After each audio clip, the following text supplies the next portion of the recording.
कुमार सिंह जी, मथुरा से। ठीक है। श्री राधा वल्लभ श्री हरिवंश। महाराज जी, मेरे सवाल है कि कोई व्यक्ति गलत आचरण व गलत व्यवहार करता है और साथ में पूजा पाठ व पुण्य भी करता है और बेहद जल्द से सफल भी हो वैसे जाता है। हमारे यहाँ प्रश्न करने का जो अधिकार दिया गया है वो अपने लिए दिया गया है। कोई व्यक्ति क्या करता है हमारे यहाँ उसकी चर्चा नहीं होती। हमारे यहाँ चर्चा होती, आप आए हो, आपकी क्या समस्या है, आपकी क्या क्या, आप अपना प्रश्न कीजिए। साधु समागम में अपना निराकरण के लिए ये प्रपंच होगा। इसके बाद प्रश्न को, कोई आदमी बेविचार करता है, कोई आदमी ये भगवान की त्रिगुणात्मिका माया है। आप बोलिए आपकी समस्या क्या है परमार्थ में, श्यामा श्याम की प्रभु की प्राप्ति में आपकी समस्या क्या है। हमारा जो चैप्टर होता है वो अध्यात्म है। अध्यात्म अलाउ नहीं करता कि आप कोई आदमी क्या कर रहा है उसका यहाँ प्रश्न करें। ऐसे तो कोई के लिए तो हम दिन भर आप बोलते रहो, उत्तर देते रहे, फिर भी तृप्ति नहीं होगी। कोई ये कर रहा है, कोई ये कर रहा है, कोई जिसका मन जिस गुण से प्रभावित हो रहा है, माया के सतोगुण रजोगुण तमोगुण प्रकृति के खेल वो खेल रहा है, हम उसके विषय में नहीं बोलते। हम तो आपके विषय की अपनी बात दोनों मिलकर के सुलझाएं और प्रभु की तरफ चलें, इस बात की चर्चा होती है। आपकी क्या समस्या है? यदि आप ऐसे व्यक्ति हैं कि नाम जप करते हो, पापाचरण करते हैं, तो आपका प्रश्न बन सकता है। कोई करता है नहीं, छुपा के मत बोलो, आप अपनी बात बोलो कि मैं नाम जप भी करता हूं, पापाचरण भी करता हूं, मेरे लिए क्या उपाय, तो उत्तर मिल सकता है। कोई करता है या उत्तर नहीं मिलेगा। हम कोई को समझ गए हैं, कोई नहीं, वही है जिसकी हम आराधना करते हैं। इसलिए आप बोलो आपकी समस्या क्या है, आपकी दृष्टि क्या है, आपकी भावना क्या है, आपकी आराधना में क्या परेशानी है, आपकी साधना में कौन सा भाव बाधक बन रहा है, वो चर्चा करने के लिए बैठे हुए। जो साधु समाज हुई है, आज तक कहीं ऐसी चर्चा नहीं हुई। कोई वाली चर्चा हुई कि भगवान मैं ये हमारे प्रभु का स्वरूप क्या, हमारे प्रभु का सौंदर्य क्या, हमारे प्रभु की लीलाएं क्या, सारे शास्त्र इसी में भरे पाए। कोई ऐसा करता है तो उसके लिए क्या, कोई ऐसा करता है तो उसके लिए क्या। नहीं, कानून विधान बने, नरक का कैसे प्राप्ति होती है पढ़ के देख लो, शास्त्र में बने हुए। ये करोगे तो ये नरक मिलेगा, ये करोगे तो ये नरक। अपने विषय के हमारी और आपकी संभाषण केवल हमारे आप में होगा, लाभ कोई दुनिया ले ले, बात अलग है। आप प्रश्न करो कि मेरा आचरण ऐसा है, मैं ऐसा करता हूं, क्या मेरा होगा। अब वो बात हो गई। कभी संतों ने उपदेश किया तो अपने मन को उपदेश किया, ए मन रे मन, ऐसे अपने मन को उपदेश किया, किसी और के। आप तो भगवत स्वरूप है। हाँ बोलो। पूर्व में जैसे अपने मैं पहले मांस वगैरह खाता था महाराज जी। जी तो आपकी एक वीडियो देखी मैंने जी, तो मैंने उस दिन से मांस नहीं खाया। तो यही कर्म है जो आगे अब मैं भगवत मार्ग पे चल रहा हूँ जी आपके आशीर्वाद से। जी, अब सही प्रश्न है। अब हम तुम्हें सपोर्ट करते हुए उत्तर देंगे। आपकी वीडियो का इंतजार करता हूँ भजन मार्ग पे, कब आपकी अपलोड होगी जी, मैं इंतजार करता हूँ। पहला मोबाइल व्यर्थ चलाता था। अब आप उस उत्तर सुनिए। चाहे जितना भूल से अपराध बन गया हो, जो नर होई चराचर द्रोही, आवे सभय शरण तक मोही। भगवान कह रहे हैं यदि पूरे विश्व का जो भी पाप है सब कर लिया उसने, फिर उसको जैसे आपने कहा सुना, सत्संग में सुना। शरणागति श्रवण से ही होती है। श्रवण सुजस सुनी आयऊं, प्रभु भंजन भवभीर, त्राहि त्राहि आरत हरन। बहुत गलती हो गई नाथ, मुझे पता नहीं था, या पता होते हुए भी मेरे में सामर्थ्य नहीं थी कि मैं रोक पाऊं। मैंने आपकी महिमा सुनी, आपकी बात सुनी, प्रभु अब शरण में आया। तो भगवान कह रहे कोटि विप्र बद लागे जाहू। करोड़ों ब्राह्मणों की हत्या लगी हो, करोड़ों एक ब्रह्म हत्या किसी को चैन से नहीं रहने। आए शरण तजो नहीं ताव। अगर वो शरण में आ गया तो करो सद्य ते साधु समाना। उसे में सद्य माने तो तत्काल। क्षिप्रम भवति धर्मात्मा अपिचेत्सु दुराचारो भजते माम अनन्य भाग साधुरीषा मंतव्या सम्यक व्यवसिता। भूल जाओ वो तुम्हारा पूर्व जन्म, भूल जाओ।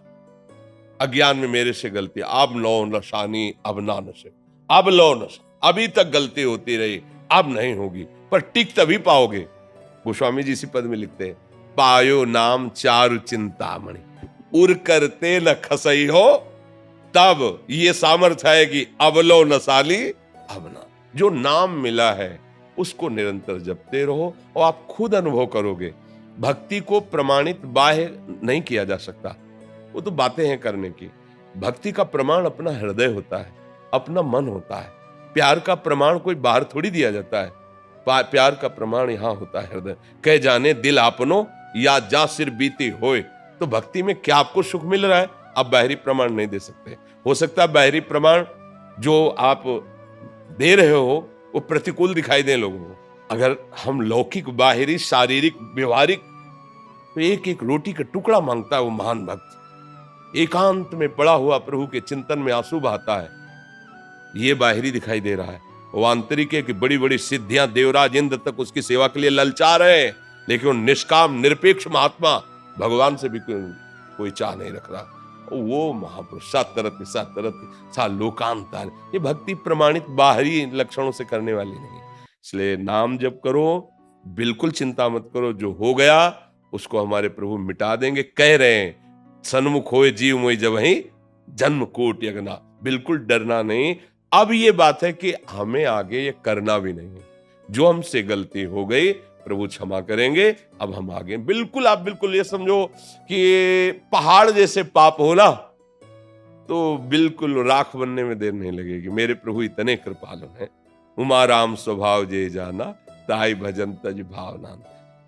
कभी भी जो बात जानते हो कि अधर्म है, उसे आप सबको पता होता है। मुझे तो ऐसा लगता है कि सबको पता होता है कि मैं गलत कर रहा हूं। क्यों? अंदर में तो भगवान बैठे कि मैंने शास्त्र नहीं पढ़ा, मैंने सत्संग नहीं सुना, तो मुझे पता नहीं था। वैसे मुझे लगता है कि सबको पता है।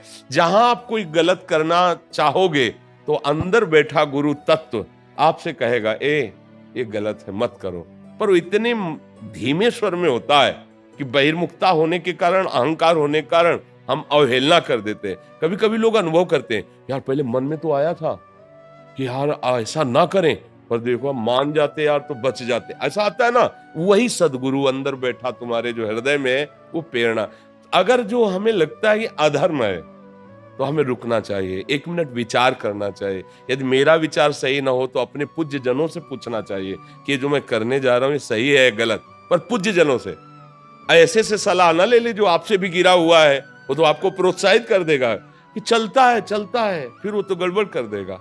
अब बहुत अच्छा है, हमें बड़ी ये प्रसन्नता होती है कि आप नवीन अवस्था में सतमार्ग का वर्ण करने का उत्साह रखते हैं और संतों की बात मानते हैं। भगवान कृपालु हैं, वो कृपा करेंगे, क्षमा करके आपको वो सुख देंगे जिस सुख के लिए मनुष्य शरीर मिला है। बहुत बहुत धन्यवाद कि आप बात मान रहे हैं। बस सबसे बड़ी बात है, देखो हम लोगों को जो इस वेश में वास्तविक भगवत मार्ग में चलने वाले जन होते, उनको किस बात का सुख होता है? हमारी बात आप मान गए ना, आप सुखी हो गए ना, इससे बड़ी भेंट, इससे बड़ा सुख हमें नहीं। हमारा जीवन धन्य हो गया। हम अपने स्वामी के दास हैं और उनकी बात तुम तक पहुंचाई, तुम मान गए ना, हमारा काम हो गया, हमारी बात बन गई। ये ऐसा समझो जैसे माँ अपने बच्चे को कहते हैं ना, दूध पी लो, नहीं पीऊंगा, अगर नहीं पी थप्पड़ मारे, पी दूध पी। और जब वो दूध पीता है तो सोचता माँ कितनी मतलब कठोर है, हमें थप्पड़ मार के दूध पिला रहे। और जब पी लेता है ना फिर दुला रहे, हाँ जा आप खेल जाके। क्यों? अब पक्का हो गया, पुष्ट हो गया, स्वस्थ हो गया, खेल जाके। फिर वो पकड़ के ले चल भोजन पा। ऐसे ही संत और सदगुरुदेव होते हैं। हम बच्चों की तरह उद्दंडता करते हैं, उनकी निंदा भी कर देते हैं, अवहेलना भी कर देते हैं। पर अब जैसे हमें प्रसन्नता हो कि आपने छोड़ा, सतमार्ग की तरफ चल रहे हो, भगवान कृपा करेंगे, आप सुखी रहोगे, प्रसन्न रहोगे, इस लोक में भी परलोक में भी। क्योंकि यहाँ तो कुछ समय के लिए शरीर मिला है, 60 वर्ष 70 वर्ष कुछ समय के लिए मिला। अगर भजन ना हो बच्चा तो बुद्धि इतनी नीच है कि ऐसी क्रिया करा देगी, पूछो मत। 5 मिनट बुद्धि काम नहीं की, गंदी क्रिया करा दी, उसका फल हुआ, उसे फांसी में चढ़ा दिया गया।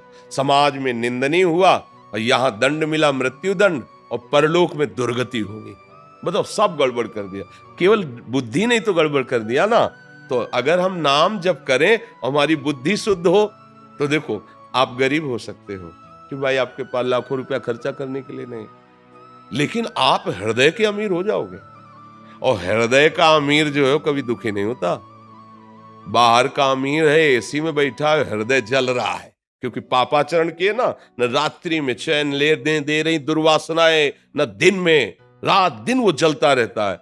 गरीब आदमी है, धर्म से चलता है, 4 रोटी भले नमक के साथ खाए, उसको टेबलेट की जरूरत नहीं होती नींद की, नहीं, उसके हार्ट में परेशानी नहीं होगी, धर्म से चल रहा है। तो इसलिए हमारी ये बात सब समझो कि अधर्म से कमाया हुआ धन और ये पापाचरण के द्वारा जो आप सुख भोगने की लालसा रखते हैं, ये तुम्हें कभी सुखी नहीं होने देगा।